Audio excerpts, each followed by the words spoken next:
From ABC, this is a special one-hour edition of World News Tonight with Peter Jennings. Good evening. The war is now 2 days old, and for the second day, the White House, while confident, urges caution. From President Bush, the obvious words today: war is never cheap or easy. The president says it will take time. And it is costing lives. 3 more U.S. jets have been shot down since yesterday, each with a 2-man crew. That brings the total Allied losses to 8 aircraft. There's no way to know for sure how many Iraqis are being killed, but they surely are, perhaps in great numbers. We begin with Iraq and the pounding it has been taking. ABC's Bill Redeker is in eastern Saudi Arabia. The round-the-clock bombing campaign is delivering up to 2,000 sorties a day. From aircraft launched from both the Red Sea and Persian Gulf.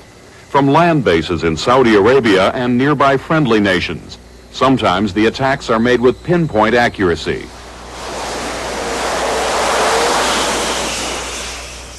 This is the cockpit videotape of an American F-111 attack on a Scud missile storage building in Kuwait.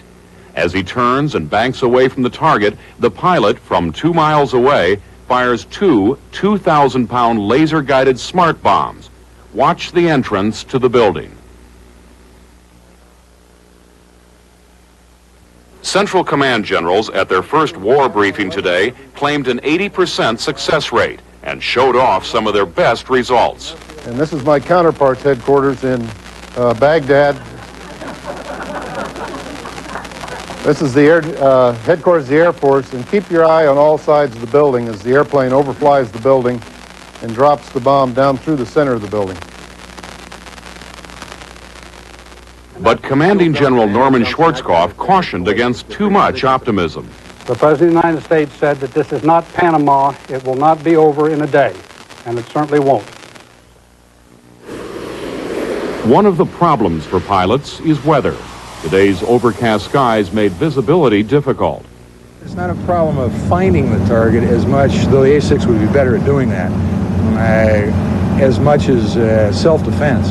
Just being able to see what's being targeted against you and react to it. Pilots say they are hitting most of their targets, but are running into more and more anti-aircraft fire as the Iraqis prepare against the raids. It looks like, if you can imagine, the fireworks display at Disney World, and if you multiply Disney World about 100 times. One of the most difficult targets to hit, Iraq's mobile Scud launchers, like the kind that were used against Israel. We've gotten some of them, but certainly we haven't gotten all of them. And they're hiding them well, they're mobile missiles, and it's a big country.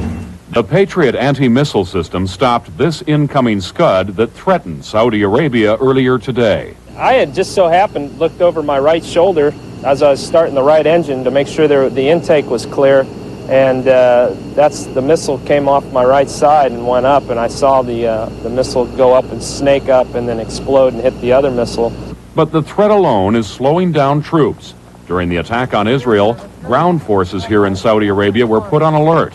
That meant this army unit deployed in the north had to stop their combat preparations, put on chemical warfare suits, and take cover. So, while the air campaign is succeeding, it is not without its problems and delays. And that is why the administration in Washington and the generals here in Saudi Arabia are stressing that it will be difficult, take time, and probably involve more American casualties. Peter? Phil, one of the things that puzzles us at home is whether or not the information is running a long way behind the war. Can you tell that from talking to people on the ground? Very much so. I mean, that's an accurate judgment. If one of the ground forces, for example, is deployed up towards Khafji on the border, it usually takes anywhere from 11 to 24 hours to get the information back. Some of the video on that report was from the Red Sea. That took a considerable amount of time to get back here. So there's a picture delay and an information delay, and you will sometimes get daylight pictures when you really want to reflect a nighttime scenario. So yes, there are delays. Now, again, this may, I think, seem like a silly question, but are people becoming at all accustomed to the air raid warnings and the warnings that there may be Scuds launched from Iraq, or do people get panicked every time? There's still a fair amount of panic when it happens. We've had at least one today. We had another one tonight that turned out to be a false alarm. And the danger that a lot of people here feel is that once you hear enough of these and they don't pay off, unfortunately, It's like calling wolf. You become so immune to it that when the real thing happens, perhaps you don't take appropriate cover. Okay, Bill Redeker in eastern Saudi Arabia tonight. Thank you very much. Many of the pilots in the Gulf spent this day trying to locate and destroy mobile missile launchers, including those that fired Scud missiles at Saudi Arabia and at Israel last night. And as we noted, there were casualties in Israel. Here's ABC's Bob Zelnick. The Pentagon announced that after 2 days of war, 7 U.S. pilots are missing in action. The losses announced today included an F-15E and 2 carrier-based A-6 intruders. The Iraqis say they've captured some of the pilots. We just don't know if there are any American prisoners of war. We're carrying those folks as missing, and we're searching for that. In addition, the British have lost 2 Tornadoes and the Italians 1, with a total of 6 pilots missing. The Kuwaitis lost 1 A-4, but their pilot is believed to have been rescued by the resistance. Officials say the U.S. has located a total of 12 Iraqi mobile Scud missiles and has destroyed 10 of them. We're searching for them assiduously every way that we can, and as soon as we see one, we attack it. Officials say that taking out the remaining Iraqi Scuds remains the highest U.S. priority. Peter? Just how successful do they think they're going to be? This is an enormous area, somebody said, Bob Zelnick. Do they think they're really getting at it? And do the Israelis have an even better chance of getting at them? I think they are really getting at it. They've killed a lot of the mobiles. There are only a handful of those left, according to military sources here. And the U.S. has a much better chance than the Israelis of finding them because the U.S. night vision equipment is much better, and their ability to search armed by escorts is also superior to the Israelis. Okay, thanks very much, Bob Zelnick at the Pentagon. Much of the political focus today has also revolved around the question of Scuds. What would Israel do after last night's missile attack? Would it strike back? As we've said, there was another missile scare today, and here's ABC's Dean Reynolds. Dizengoff Street in downtown Tel Aviv. Tonight, Israel appeared to be in for an agonizing replay of terror.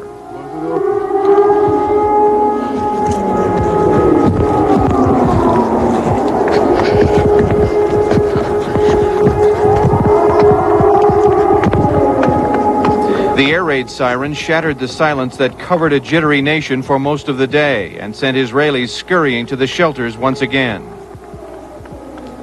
All citizens in Israel are instructed to immediately put on gas masks, enter sealed rooms. It was all done without panic, but with a dogged, methodical sense of self-preservation. Do not force a gas mask on the child. But this time, the army said there was no attack. Sources said there had been indications of an imminent Iraqi strike, which led to the alert, a false alarm. Earlier today, Israelis were digging out of the real thing, pushing through the debris left by several Iraqi missiles that hit Tel Aviv and Haifa overnight. Tragedy, but I hope that we will overcome. While police patrolled the streets dressed in chemical warfare clothing, hospitals waited with water hoses to ward off the effects of any non-conventional attack. Religious Jews clamored for gas masks this morning, while others made a run on bakeries, stocking up on bread necessary for their ritual Sabbath dinner tonight. This afternoon, Muslims prayed at the Al-Aqsa Mosque in Jerusalem's Old City, gas masks at the ready. Palestinians, too, are feeling the pressure. Most Palestinians began to realize, that this war has no winners whatsoever. The big question today is, will Israel retaliate? If there is more attacks against us, we should interfere. We should do something. After last night, the government decided not to attack, but today, Defense Minister Moshe Aarons made it plain. We must do what has to be done, he said. There is no room for bargaining. If we are attacked, said Mr. Aarons, we will retaliate. I cannot tell you how, and I cannot say when. Peter? Dean, the Iraqis are already having an effect of putting on all of the chemical weapons clothing in Saudi Arabia is closing down the troop there, and it's grinding. It must be grinding on Israeli nerves. It is, Peter, and as if we needed something else to make people jittery, earlier this evening, apparently a Soviet satellite re-entered the atmosphere and did so in such a way as it came over Israel with a large burning contrail, and that sent people scurrying to the shelters. An air raid siren sounded in Tel Aviv, although not here in Jerusalem, and almost immediately after that, the all clear sounded. So it was a scare, and fortunately it came to nothing. As people observe, thanks very much, Dean Reynolds, when it turned out to be a Soviet rocket booster re-entering the atmosphere, everybody wondered what the odds would have been like for that happening on this particular night to the Israelis. President Bush said last night he was outraged by the attack on Israel, and he spent considerable time today trying to see it that Israel did not join the war, and that he reassured the Israelis that the U.S. was offering protection. The war, of course, could threaten the coalition now lined up against Iraq, particularly the Arab elements. At the White House, ABC's Britt Hume. After a long and anxious night in which he had received continual updates on the war and on the Iraqi attack on Israel, the president again warned against any expectation this war will be quick or painless. There will be losses. There will be obstacles along the way. And war is never cheap or easy. Despite the continuing danger to Israel and the prospect of an Israeli reprisal, the president, after praising Israel's restraint, insisted the alliance against Iraq is solid. And we are in close touch with our coalition partners, and this coalition is not going to fall apart. I'm convinced of that. Yes, Helen? Mr. President, 2 days ago you launched a war, and war is inherently a two-way street. Why should you be surprised or outraged when there is an act of retaliation? Israel is not a participant. Israel is not a combatant. And this man is elected to launch a terroristic attack against the population centers in Israel. And it is an outrage, and the whole world knows it. There can be no consideration of this in anything other than condemnation. In comments no doubt mirroring what the administration is telling Israel, Mr. Bush said the U.S. is doing all it can to disable Iraq's Scud missiles. And we are going to be redoubling our efforts in the darndest search and destroy effort that's ever been undertaken in that out in that area. And I hope that is very reassuring to the citizens of Israel. The president acknowledged the difficulty of knocking out mobile missiles, but promised in more general terms that Saddam Hussein's military is being destroyed. I can guarantee the world that as every hour goes by, he is going to be less able to respond, less able to stand up against the entire world. After telephoning Israeli Prime Minister Shamir to say that he had been, quote, devastated at news of the Iraqi attack, Mr. Bush went to the Pentagon for a detailed briefing on the war, to include a look at the Pentagon's videotape of U.S. bombing raids. The president will also receive daily briefings at Camp David, where he is spending the weekend. He can only hope the news will continue to be as good as it has, not just about U.S. success in attacking Iraq, but about the lack of much Iraqi success in hitting back. Peter? Britt, I realize these are early days, but as they go on, how's the president beginning to define or perhaps even redefine victory? And where does Saddam Hussein himself fit into the picture? Well, the insistence has been made again and again, and it was made today, that the goal has not changed, and it is the withdrawal of Iraq unconditionally from Kuwait and the restoration of the original government there. Some strong words have been used. They've been knocked down. The word surrender was used by Marlin Fitzwater. He said that was a mistake, and the president indicated so as well. Does the president, do you think, at this point have a vision of post-war Iraq? Well, I think he recognizes that a lot will have to be done there in order to make sure that Iraq does not threaten its neighbors again. And I also would add, Peter, that from everything we've been told, there does not seem to be any intention on the part of this administration to destroy Iraq as a nation. It is an effort to hit military targets, yes, but not to destroy or take over the country. Okay, Britt Hume, thanks very much. As we said, our reporting from Iraq is reasonably sparse. As we've also said up to this point, Israel did indeed show the kind of restraints that the U.S. has been seeking and has not yet struck back at Iraq. But U.S. officials say the possibility of Israel doing so is a very real one indeed. Here's our national security correspondent, John McQuethy.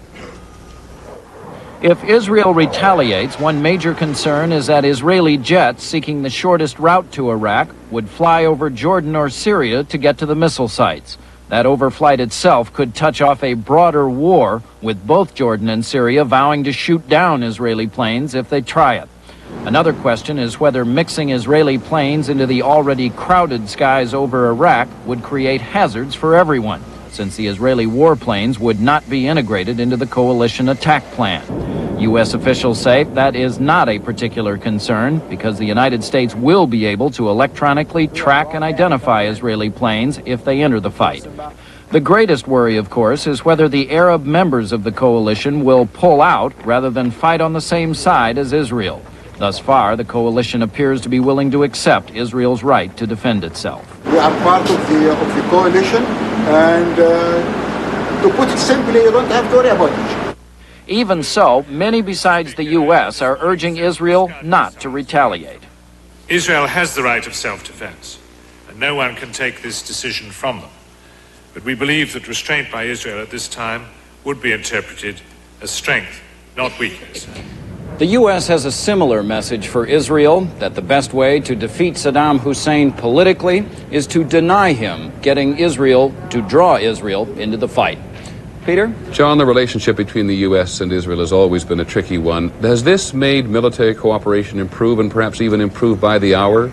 Oh, I think that cooperation between the U.S. and Israel has improved, political, military, all sorts of different kinds of cooperation. And I'm sure the Israeli government at this point, Peter, regards the United States as being somewhat in Israel's debt because of the way Israel has responded all through this crisis, keeping a low profile from day one, and now not retaliating for something that Israel traditionally would immediately retaliate for. Okay, John McCarthy at the State Department. Just a reminder, Saddam Hussein still has those mobile missiles in his armory. When we come back, what it looked like when the war began over Baghdad, and support for the president, not always a given in time of war, and making plans for the Super Bowl and other sporting events, no matter what.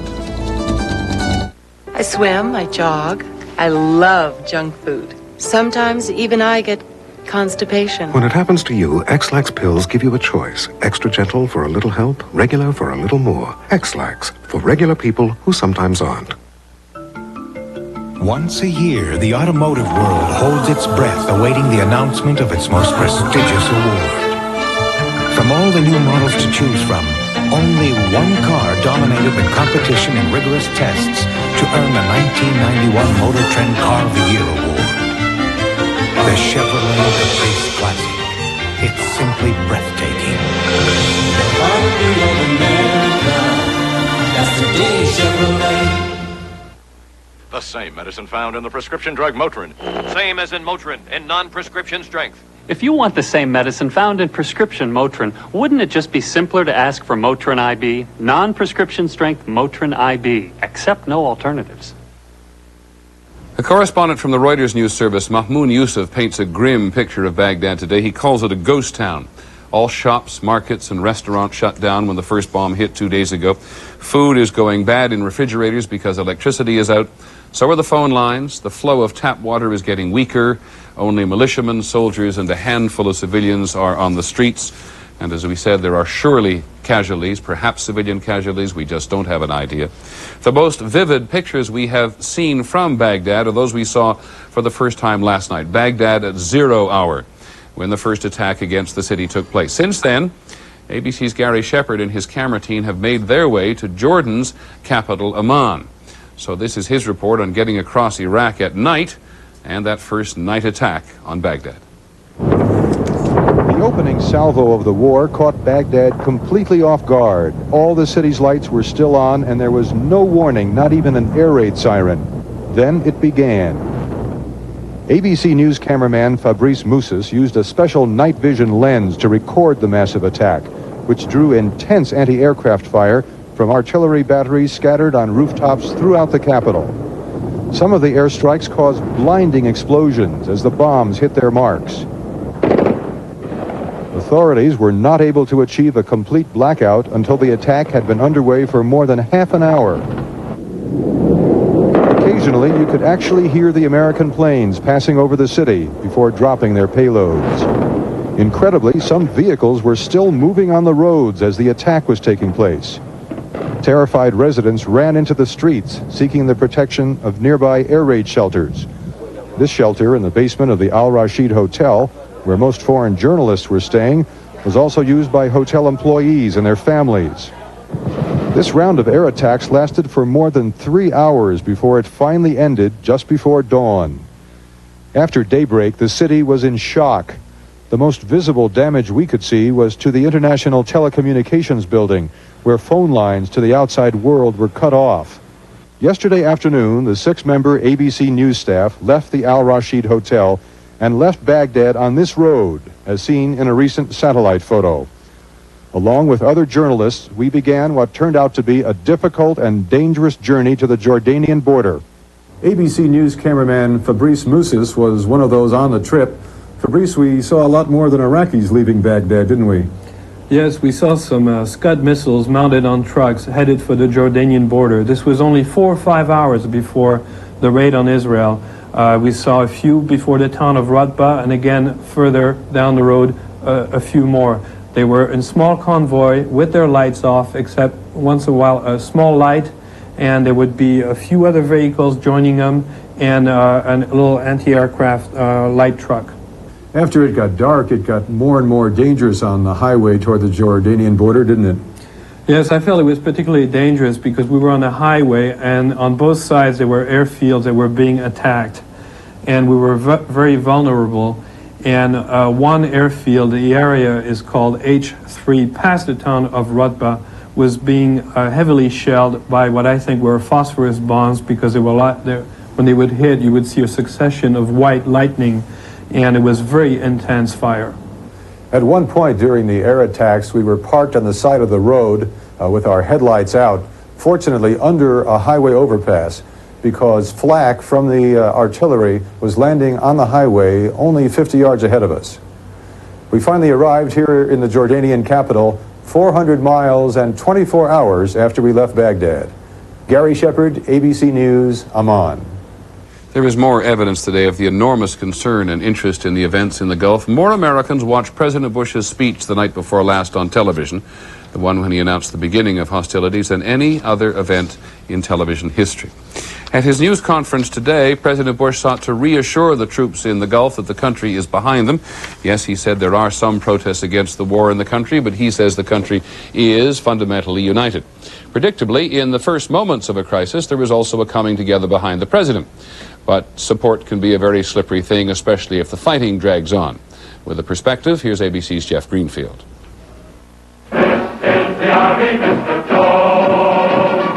Do Americans really rally around the flag once war breaks out? Memories of World War II say yes, but history says that presidents often face intense domestic opposition, even in the midst of war. President Lincoln faced intense dissent in the North during the Civil War. There were draft riots in New York in 1863, and a year later, Lincoln was almost unseated by a peace campaign. President Lincoln, it may surprise you, had only 5 of 17 New York City newspapers on his side during the middle of the Civil War. Your boys are not going to be sent into any foreign war.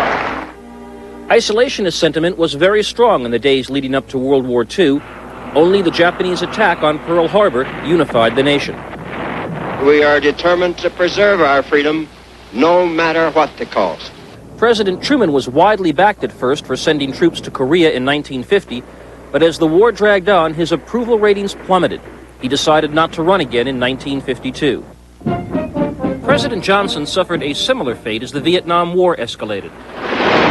As opposition grew, on the left and on the right, Johnson found himself without the support to run again in 1968. President Bush appears very aware of this history. This will not be another Vietnam.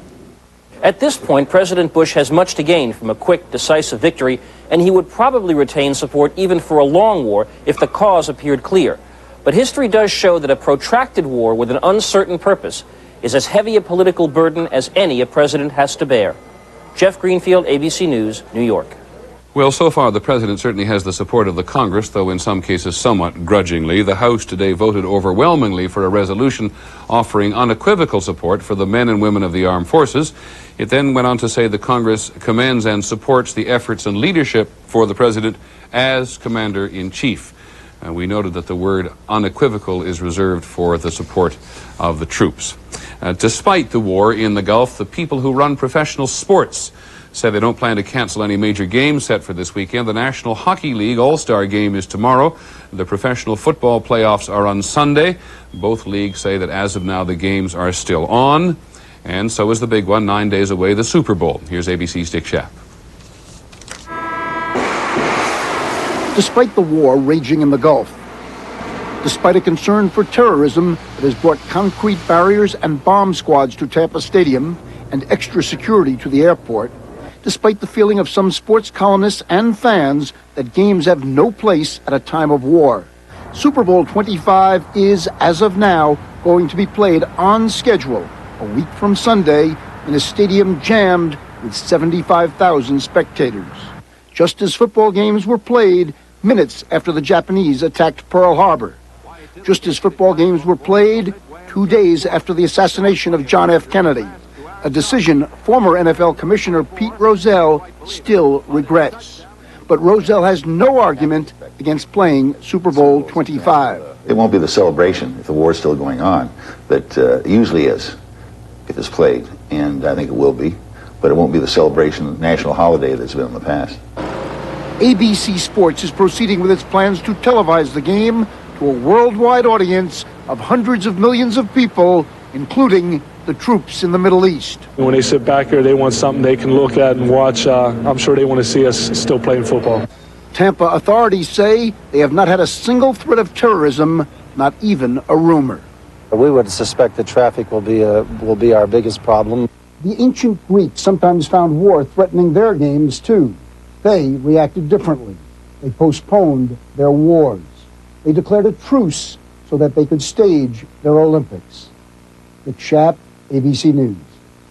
When we continue with this special expanded edition of World News Tonight, we'll look at how the high-tech weapons are performing in the Gulf, and we'll talk to our resident military analysts about how the war seems to be going from their point of view. Hope you'll stay with us. War in the Gulf. Monitoring the world 24 hours a day. Stay with ABC News. And tonight on 2020, inside the mind of Saddam Hussein, how he could lose this war and still end up a hero. Watch 2020 tonight. Hello, Mr. Gerard. I need to see Sheriff Truman. Are you here to sell him some more shoes? Much more important, it's the official Twin Peaks Sheriff Department t-shirts.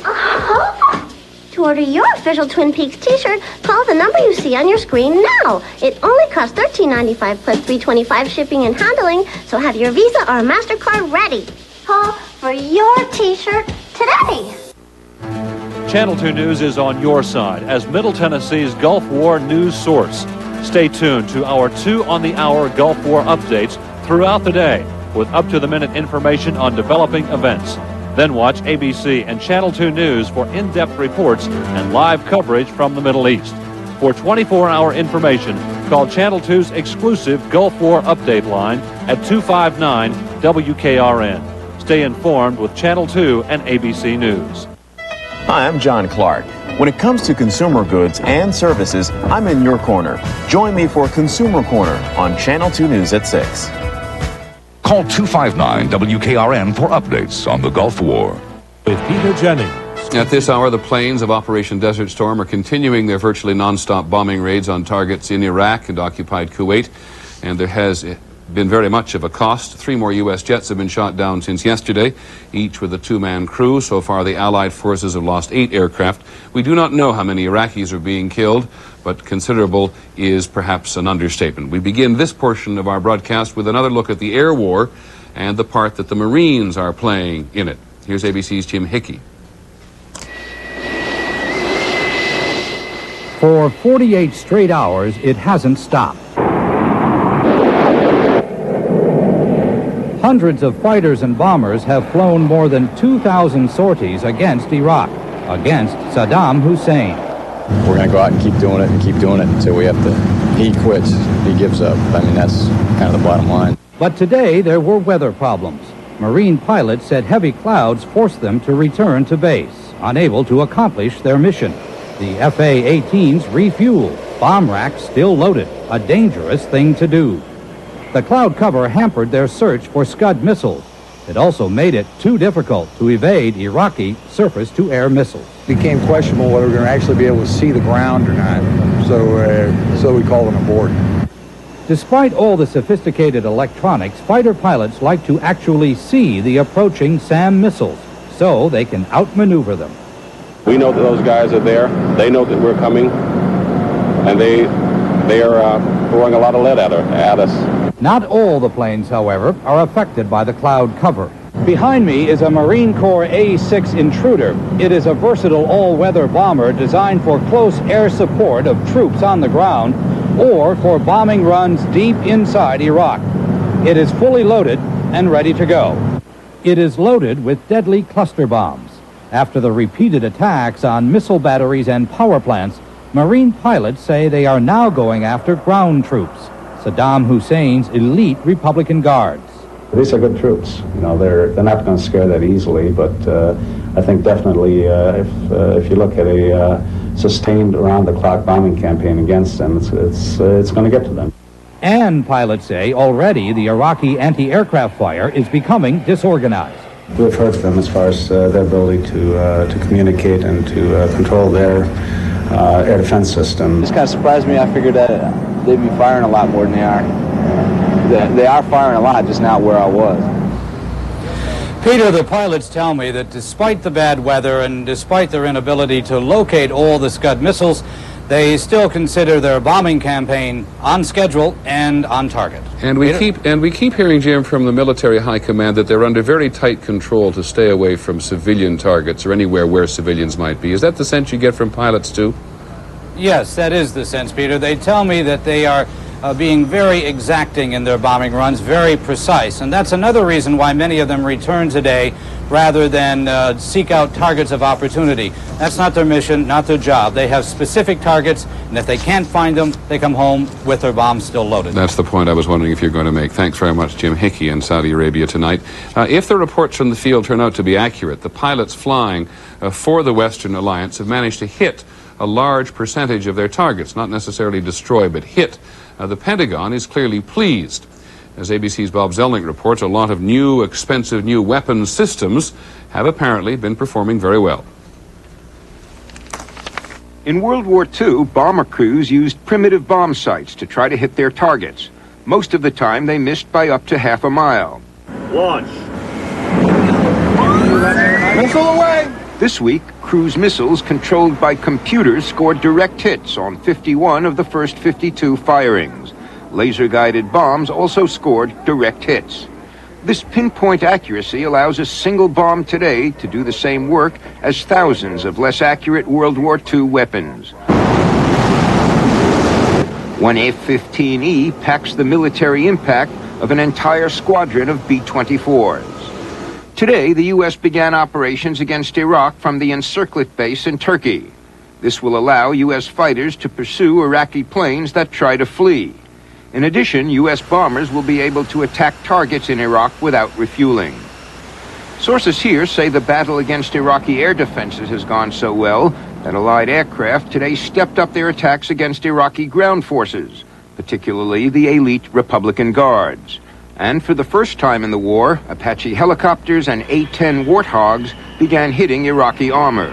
Only after Iraqi ground forces have been thinned out by airstrikes will the U.S. be ready to launch its ground campaign. Another sign that the ground war may be drawing closer was the movement of about 12,000 Marine amphibious forces into the Persian Gulf. From positions about 75 miles off the coast of Kuwait, they're expected to launch helicopter and other quick strikes against Iraqi forces in Kuwait and southern Iraq. Bob Zelnick, ABC News at the Pentagon. Joining us this evening for a brief conversation are our two resident military analysts in Boston, former Marine General Bernard Traynor, and in Washington, Tony Cordesman. Tony Cordesman, let me ask you first, there's a kind of surreal quality to all this discussion about high-tech weapons. It's almost as if we're not discussing human beings sometimes. Give us an indication of what you think it's like on the ground from the Iraqi point of view. I think most Iraqis have no idea when they're going to be attacked. They have to watch constantly. They have to stay in shelters. They have to stay dispersed. Any kind of cohesive movement is almost impossible.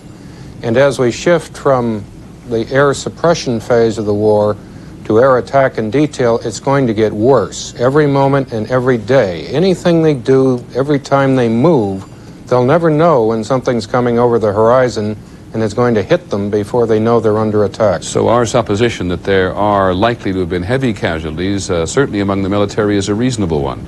I think the heavy casualties are really just beginning. and in the Iraqi forces they're going to mount very steadily. And remember, we now have an almost total initiative. We can keep up these air attacks almost as long as we want, and the worst reprisal we now face is a few Scuds. General Traynor in Boston, the military will not yet accede to having complete superiority in the air. But if it gets it, does the air war just continue? Do you just keep pounding the Iraqis without advancing on the ground? Oh, yes. I think on the strategic side, what you're trying to do, of course, is to break the political and industrial and military infrastructure inside of Iraq. In Kuwait, you're looking to soften up the ground forces for the ground attack, as Tony has already indicated. But before you can do either one of those, you have to ensure that you have air superiority, which means you have to suppress his air defenses and destroy his offensive air capability, whether it's missile or whether it's aircraft. General Traynor, as you've been listening to the military briefings today, and there have been a couple of them, what's your own impression about how the campaign is going? Well, of course, we haven't received much in the way of information, Peter, but obviously it's going well, and one has to wonder why the reticence to give information. About the only thing I can think of is that we have been enormously successful in the air campaign in breaking down Saddam Hussein's command, control, and communications network, and there's concern in the Pentagon that maybe the best source of information that Saddam Hussein may have is from American television. Okay, let me go back to Tony Cordesman for a second. The Pentagon did say today, Tony Cordesman, that Saddam Hussein is still in command of all his forces. They also said that only 8 to 10 Iraqi planes have been hit so far. Why so few, as far as you can tell? I think virtually all of them are dispersed, hidden in revetments, and sheltered. As long as we can keep the runways from operating, there's no reason to kill all of those aircraft, no reason to risk our pilots. We can suppress them without killing all the aircraft. So other than the meat grinder, which war on the ground would become for everybody, is the most potent threat still the Scud missiles, which can't always be located? I think that is one threat, but the one we cannot forget is that he has chemical artillery shells, multiple rocket shells somewhere near the Kuwaiti border. That is one last form of retaliation that is open to him. General Traynor, I think almost more than anybody in the country, you've had experience with the Iraqi forces, and we've said before. How do you think they're standing up to this relentless assault on their positions, particularly those in Kuwait? Oh, I think it's taking its toll. I would imagine that in the officer corps is the one that's suffering the most, because they really understand the power that's coming to bear against them. The troopers, they just will hunker down and do what they're told to do, but I would imagine this is having a very disturbing effect upon the military leadership of the Iraqi armed forces. General, thank you very much. Tony Cordesman, thank you very much. We'll continue with this special edition of World News Tonight in just a moment. Add it up to here with antacid taste. Then get great flavor up to here with extra strength Maalox Plus Cherry Cream. Up to here with mint cream. Up to here with lemon Swiss cream. Maalox, you're the best. It's the strongest, best tasting antacid. Along with the glaciers, a string quartet. There are eagles and old world antiques. Midnight Sun, Rosenthal China, the finest service, and the spouting of whales. Surely there is no land on Earth more magnificent and wild than Alaska, and no way more civilized to see it than aboard the ships of Holland America, the world's best cruise line. Honey, I have 2 surprises for you. First, Honey Nut Cheerios is made with nutritious whole grain oats. And second, the dog has learned to sing. That's incredible.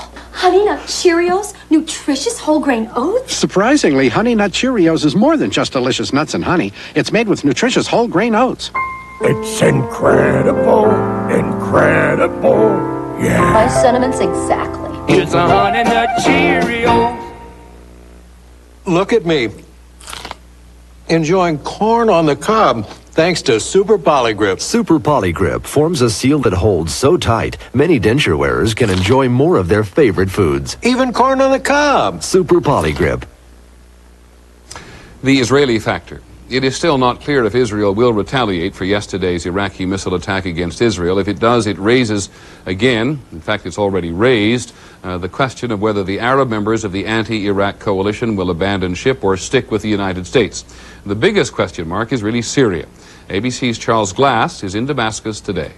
The only reaction in Damascus tonight to the Iraqi missile attack on Israel is no reaction at all. The Syrian capital remains as calm as if it were 1,000 miles from the Middle East, instead of on the borders of both Iraq and Israel. Government-controlled Syrian television tonight did not mention the Iraqi bombardment. It did report the U.S. bombing of Iraq without comment, and it quickly denied reports that Israeli jets flew over Syria today on their way to bomb Iraq. That denial was the only public reference to a private Syrian fear. Since Secretary Baker's visit here last week, diplomats say Syria and the U.S. have been in regular contact over Syrian concern that Israel not become involved. If that happened, Syria could have to reassess its role in the coalition. Syria could turn a blind eye to a limited Israeli response that didn't violate its airspace. For years, Syria did exactly that whenever Israel bombed Palestinians in Lebanon. Syria condemned Israel, but it did not go to war. Charles Glass, ABC News, Damascus.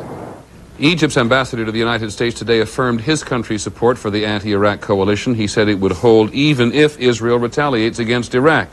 And in Egypt, a random survey finds some support for that position in the streets. ABC's Don Kladstrup is in Cairo. In a Cairo mosque, Issam Daraz prayed for peace. I don't like what's going on now. I hate the war. A war his cousin, an Egyptian soldier, is having to fight. A war Issam blames on Saddam Hussein. I hate Saddam. Absolutely, I hate him, but he make a big problem for us. Even though much of the Arab world regards Israel as its enemy, most here are dismayed about Iraq's attack. This is very dangerous, he says. Israel didn't cause any trouble. I don't understand what's in Saddam's head. What's he trying to do? No, I'm not happy because Saddam, you don't have to make a fight with Israel. While government officials called for restraint by Israel, some Egyptians said they hoped Israel would strike back. That'll make me real happy, he says, because Israel didn't start it. Many Egyptians think the end is near for Saddam Hussein, that his attacks against Israel represent one of his last cards. Don Kladstrup, ABC News, Cairo. In Jordan today, the parliament declared its support for Iraq in the war and said it holds America fully responsible for every drop of blood that is shed. The resolution does not authorize the country to fight on Iraq's side. The Jordanian military is on its highest state of alert since the 1967 Arab-Israeli War. ABC's John Donvan is there. Eastern Jordan, today, an army convoy heading in the direction of Iraq, whose attack on Israel raises the danger of war spilling over into this country. Still, in the capital Amman, many applauded the reach of Saddam Hussein's missiles. Gone was the shame felt yesterday when it seemed Baghdad could not respond to the U.S. attack. It's time that the West and Israel realize that Arabs can hit and hurt. But others, including the Crown Prince of Jordan, are concerned about a widening war. Touring a camp set up in the eastern desert for refugees from Iraq, he repeated that if Israel and Iraq enter Jordan to get at each other, Jordan will try to stop them. Clearly, not only the army, but Jordan would take a terrible bruising, but in a confrontation with any aggressor, we would clearly stand up and be counted. Not many have crossed the border this week, a few thousand at most. But officials are expecting many more, possibly 750,000. If Jordan is drawn into the conflict, the flow of refugees across this border could slow to almost nothing. Jordan at war would be a safe haven for no one. John Donvan, ABC News, at the Jordanian-Iraqi border. When we come back, the effect of the war on the environment, if it got out of hand, it could be devastating. And today's high technology in the air from the pilot's point of view. Did you know it's tough getting business people to agree on what's best? Yet business people do agree nobody beats AT&T when it comes to long-distance service. In an independent poll where users rated their carriers, AT&T was unsurpassed in the best technology and best service categories and was voted #1 in overall satisfaction. So now that we've agreed on AT&T, it's back to business as usual. Quality, another AT&T advantage. How fast does Dristan nasal spray start working to clear up congestion? Already? That's fast. It's starting to work already. Dristan nasal spray starts to work in seconds. I'm a year old today. I just turned 7. I'm 1. On the day these people had their heart attacks, they started life over again. Now they eat a diet low in cholesterol and saturated fat that can actually help lower their cholesterol and risk of heart disease. Fleischmann's margarine is playing a part in that. Fleischmann's has 0 cholesterol, low saturated fat. Diet can help add years to your life. Will it take a heart attack to change yours? Fleischmann's margarine. Many happy returns. Color Tile's bigger, better clearance sale. Ceramics galore for walls and floors from 59 cents each. Great buys. Big savings on DuPont Stainmaster Carpet. Only $12.99 installed. Yes, vinyl style by the sheet, by the tile. 42% off. And introducing window colors, mini blinds in every shade. Buy one, get 2 free at Color Tile, bigger and better. I swim, I jog. I love junk food. Sometimes even I get constipation. When it happens to you, X-Lax pills give you a choice. Extra gentle for a little help, regular for a little more. X-Lax, for regular people who sometimes aren't. Saudi Arabia has decided to close one of its oil refineries near the Kuwaiti border after it was hit yesterday by Iraqi artillery. Most of the Saudi oil fields are not within easy range of Saddam Hussein's weapons, but Kuwait's oil facilities are right under the thumb. Iraqi troops have reportedly wired many of them with explosives. Were they to be detonated, the effect on the environment could be disastrous. Here's ABC's Ned Potter.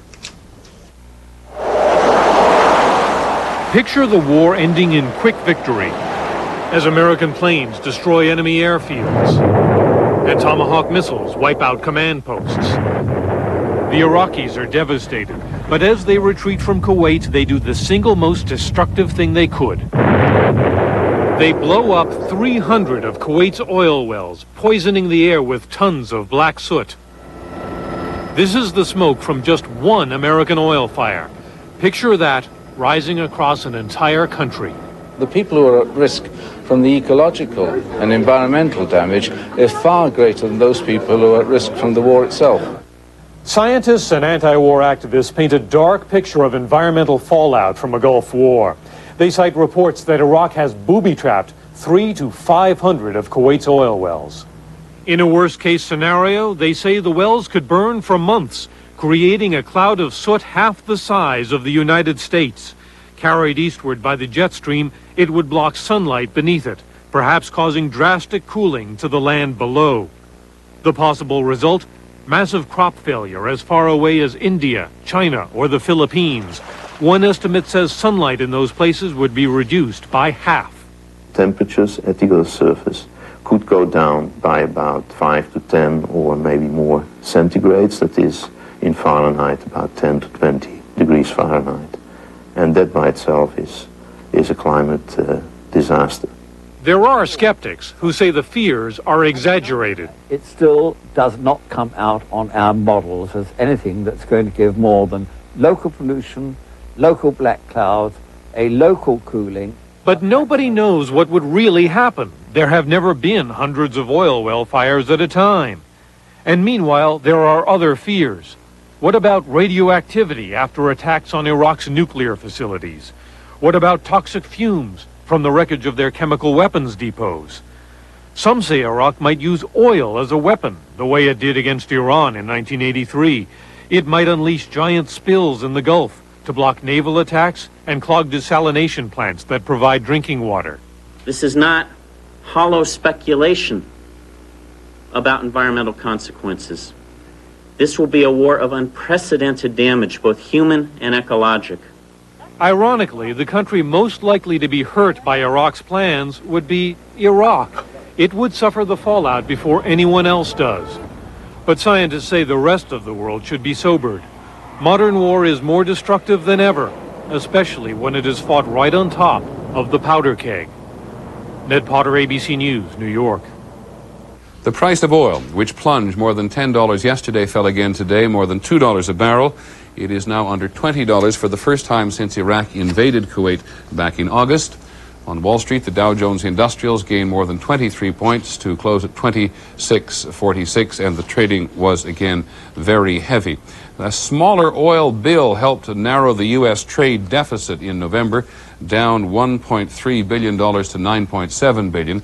The deficit, of course, is the difference between what the United States imports and what it sells abroad. Now, some of the other news today, another defection among the circle of close advisors to Mikhail Gorbachev. Nikolai Petrikov, Mr. Gorbachev's senior economics advisor, has quit after accusing Mr. Gorbachev of blocking economic reform and declaring open war, as he put it, on the Soviet republics.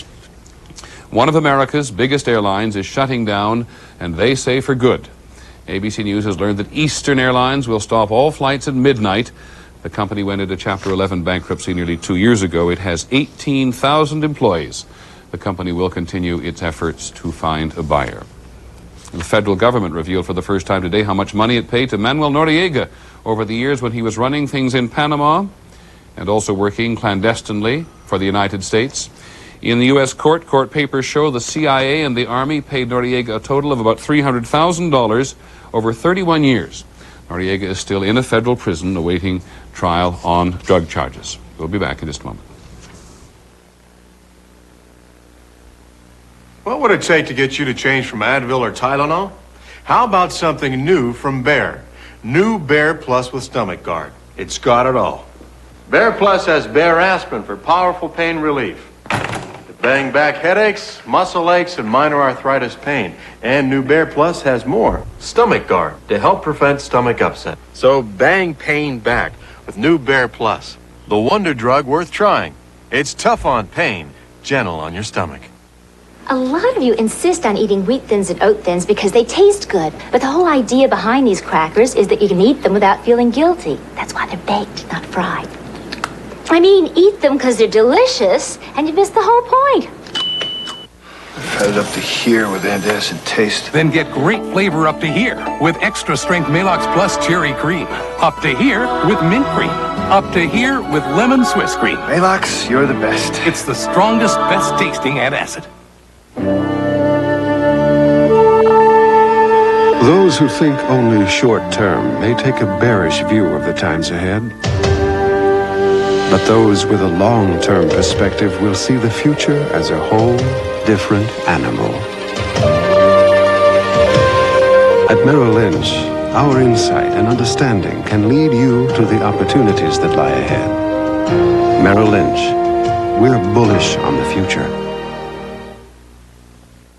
As we all know, a lot of regular programming has been washed away because of the Gulf War, which included Primetime Live last night. One of the reports they were preparing was about the enormously complicated task of flying a modern jet fighter. We have appropriated the report by Diane Sawyer because it answers questions about this high-tech war which the U.S. is fighting. Here it is. If you were an F-15E pilot like those in the Gulf, you may get one day or a few hours notice that it's your time to fly. Attention, attention. This is not an exercise. You're handed your destination and given computer coordinates to program in and use as a kind of roadmap to the target. When you arrive at the tarmac, the bombs and missiles have already been loaded onto the plane.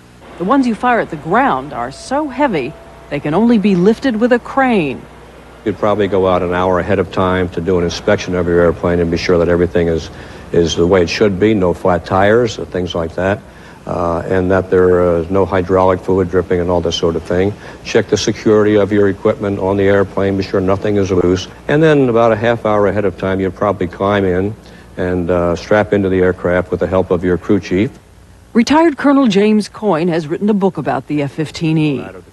He says its high-tech flight suit is so confining, it's like strapping the plane onto your back. Tell us what you're wearing. I'm wearing a Nomex flying suit, which is flame retardant. Zippers all over it, of course, as most fighter pilot suits are. heavy boots to protect me if I have to bail out. Over that, I've got a G-suit, which encases my lower torso and my legs. G-suits. Without them, the force of gravity would suck the blood out of your head and cause you to faint. The G-suit inflates, encases, and compresses the vessels in your legs and in your lower torso to keep blood from draining out of there. That helps keep blood in your head.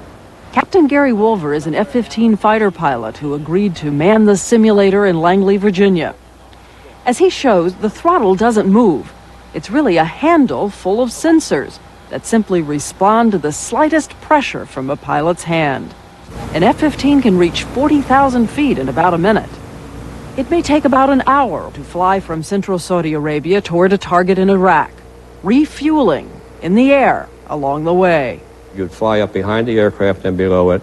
You would see in the lower back of the aircraft the boom operator, and he would fly the boom down from the tail of the airplane to just above the fighter. And the boom operator then would fly the probe, as it's called, into that hole there on top of the top forward part of the wing and transfer at a very fast rate of fuel.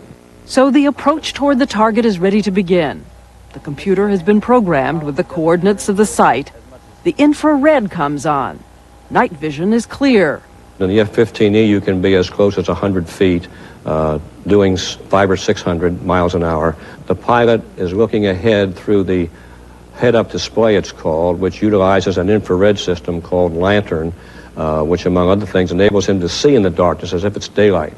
When the pilot is about 30 minutes away from the target, he signals the computer to wire the missiles. The pilot will flip the plane over to locate the target, turn back up. As Captain Wolver shows, it only takes an instant, and he is ready to fire. Now show us where on the stick and the throttle you have your missile launching buttons. Okay. What we have here are basically a trigger that's up front here. You can see here. And also the missile button is this red button up here. By the way, Captain Wolver expects to be flying off soon to Saudi Arabia. And of course, as we all know, war is so much more than technology. There are pilots missing today and any number of Iraqis killed. We simply do not know how many. Once again, the major developments on day 2 of the Gulf War. The message from the White House was again, so far so good, but President Bush warned that getting Iraqi troops out of Kuwait will take some time. Allied forces seem to be using every minute to bomb targets in Iraq and Kuwait. The U.S. military says there have been about 2,000 combat air missions a day. Not every plane, as you now know, returned safely. 3 more American planes shot down since yesterday, bringing the number of U.S. pilots missing in action to 7. Regarding one of the most important and most difficult targets of today's raids, Iraq's mobile Scud missiles, 6 of them were knocked out today, according to the Pentagon briefings, but the military acknowledges that there are more out there. The Israeli government said it will respond to last night's missile attack by the Iraqis on Israel. It just won't say when. That's our report on World News Tonight. We will be here throughout the evening and over the weekend, keeping you up to date on any developments in the war in the Persian Gulf, Operation Desert Storm. I'm Peter Jennings. Good night. This is Channel 2 News. Good evening, I'm Cindy Benson. And I'm Bob Mueller. In our news tonight, twice air raid sirens screamed out their warnings today in Israel. And twice the people of that nation scrambled for cover. The first alert lasted 30 minutes before the all-clear siren sounded. The second alert was also another false alarm prompted by a Soviet satellite falling to Earth. Although the air raids were not followed by missile attacks, they sent shockwaves through an already nervous nation. Channel 2's Melissa Penry reports the threat of another Iraqi attack on Israel also sent shockwaves through relatives living here in Nashville. Adam Hart spent the day working, but he kept a close eye on the television in the room next door, leaving work behind whenever there was a new development in the Middle East. The program director at the Jewish Community Center here has a special reason to be concerned.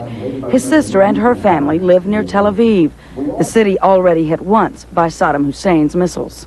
Last night when they were saying missiles are hitting Tel Aviv,